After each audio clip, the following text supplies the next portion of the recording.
আসসালামু আলাইকুম। আজকে আমার রেসিপি হচ্ছে গিয়ে খুবই মজাদার এবং নতুন একটা রেসিপি নিয়ে আপনাদের মাঝে এসেছি। দেখতে পাচ্ছেন খুবই মজাদার এই রেসিপিটা।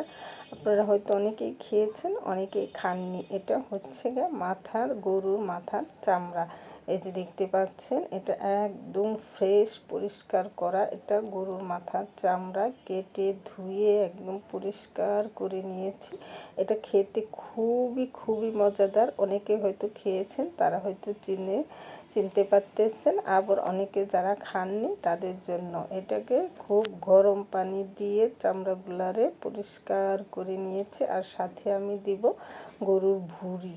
গরুর ভুঁড়ি কিন্তু খেতে গেলে দাঁতে বাঁধে, কিন্তু মাথার চামড়ার অংশ খেতে দাঁতে একটু বাঁধে না। খুবই মজাদার।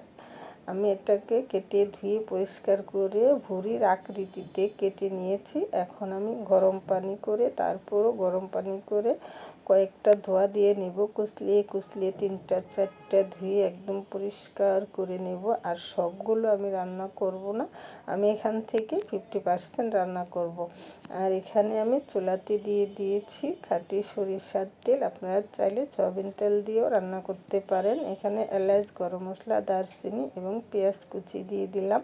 দিয়ে একটু নেড়ে চেড়ে নিচ্ছি। গ্যাসের চেহারা তো আমি দেখতে পাই না প্রায় 2 মাস যাবৎ, এই জন্য ইন্ডাকশনে রান্না করতেছি। ইন্ডাকশনে তো আমার এই ইন্ডাকশনটার মধ্যে নির্দিষ্ট হাঁড়িতে রান্না করতে হয়, তাই একটা হাঁড়িতে রান্না করতে করতে হাঁড়িটা আমার উড়াধুরা হয়ে গেছে। আর হ্যাঁ, অবশ্যই স্টার এলাচ এবং কালো যে বড় এলাচ, ওইটাও 2-1টা দেওয়ার চেষ্টা করবেন। ওইটা দিলে খুব ভালো লাগে, সুন্দর একটা ঘ্রাণ আসে মাথার চামড়া থেকে, অনেক মজা লাগে খেতে। আমি অর্ধেকটা রান্না করব, প্রায় 1.5 কেজির মতো রান্না করব, তাই আমি 2-4 চামচ উঁচু করে ভরে আদা রসুন পেস্ট দিয়েছি। আর 1 চা চামচ হলুদের গুঁড়া আর 2-4 চামচ দিয়েছি মরিচের গুঁড়া। কারণ মাথার চামড়াটা অনেক মোটা, তার জন্য ঝালটা একটু বেশি হলে ভালো লাগে মাথার চামড়ার ভিতরে, যাতে ঝাল একটু ঢুকে, তাই খেতে অনেক ভালো লাগবে। আর দিয়েছি জিরার গুঁড়া 1 চা চামচ এবং ধনিয়ার গুঁড়াও দিয়েছি একটু। আর আমি মশলাটাকে একটু কষিয়ে নিয়েছি। তেলের পরিমাণটা আমি কমই দিয়েছি, কারণ হচ্ছে গিয়ে বুড়ির মধ্যে একটু তেল থাকে, কিন্তু মাথার চামড়ার মধ্যে কোনো তেল থাকে না। ভুঁড়ির মধ্যে একটু তেল থাকে। মাথার চামড়াটা খেতে অনেক মজা। সবসময় তো আর পাই না, কারণ কোরবানির ঈদের সময় শুধু আমাদের কোরবানির গরুর চামড়াটাই আমরা নিয়ে থাকি। এটা আমি নিয়ে আমার যা ভাগ্যগুণে এমন যা পাওয়া যায়, আমার যা কেটে ধুয়ে পরিষ্কার করে আমার জন্য রেখে দিয়েছিল, ওখান থেকে আমি নিয়ে আসছি। মশলাটাকে খুব ভালো করে একদম খয়েরি কালার করে কষিয়ে নিতে হবে। মশলাটা যত কষাবে ততই খেতে ভালো লাগবে বেশি। আমি প্রথমেই দিয়ে দিলাম মাথার চামড়াটা, কারণ এটা অনেকটাই মোটা। এটাকে আমি আগে 10-15 মিনিটের মতো রান্না করে সেদ্ধ করে নেব, তারপরে আমি ভুঁড়ি দিব। আর এখানে যত খুশি তত পেঁয়াজ দিতে পারবেন আপনি, কোনো সমস্যা নেই। আমি পরবর্তীতে আরও পেঁয়াজ এখানে অ্যাড করব। তো আমি মাথার চামড়াটাকে নেড়ে চেড়ে কষিয়ে নিচ্ছি। ইন্ডাকশনে রান্না তো আমি চাইলেও আর চুলাটাকে আর বাড়াতে পারবো না। পরবর্তীতে একটু লবণ দিয়ে দিলাম। মশলা কষানোর সময় আমি লবণ দিয়েছিলাম না।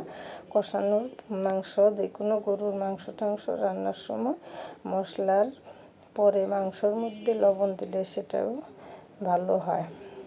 আমি মাথার চামড়াটাকে নেড়ে চেড়ে একটু কিছুক্ষণ কষিয়ে তারপর আমি এখন দিয়ে দিচ্ছি গরুর ভুঁড়িগুলা একটু পরেই দিতে হবে, কারণ গরুর ভুঁড়ি তো আর অতটা মোটা হয় না মাথার চামড়ার মতো।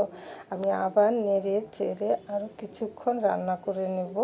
আর হ্যাঁ, যদি খুব বেশি উঠে, তাহলে আর এক্সট্রা পানি দেওয়ার কোনো প্রয়োজন নাই। মিডিয়াম আঁচে রেখে তারপর সিদ্ধ করে নিলেই হয়ে যাবে, কারণ এগুলো তো আর ঝোল হবে না, এগুলো ভুনাই হবে।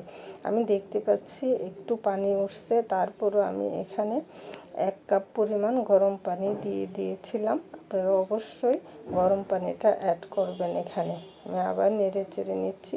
খুব জোরে খুব এতে জাল হয় না, কারণ ইন্ডাকশনে তো তার মন মতো হয়, একটু একটু একটু একটু আঁচ হয়। এখানে আমি আরও অনেকগুলা কাঁচা পেঁয়াজ কেটে কিউব আকারে কেটে দিয়ে দিলাম। আর এই যে আমার রান্না হয়ে গেছে, দেখতে পাচ্ছেন। এই যে হাফেজ সাহেবেরা খাচ্ছে খুব মজা করে। রুটি, পরোটা, মুড়ি, ভাত সব কিছুতেই খাওয়া যায়। আমি পাতিল ধরে ওদেরকে সামনে দিয়েছি, ওরা খুব মজা করে খাচ্ছে। সবাই ভালো থাকবেন, সুস্থ থাকবেন, আল্লাহ হাফেজ।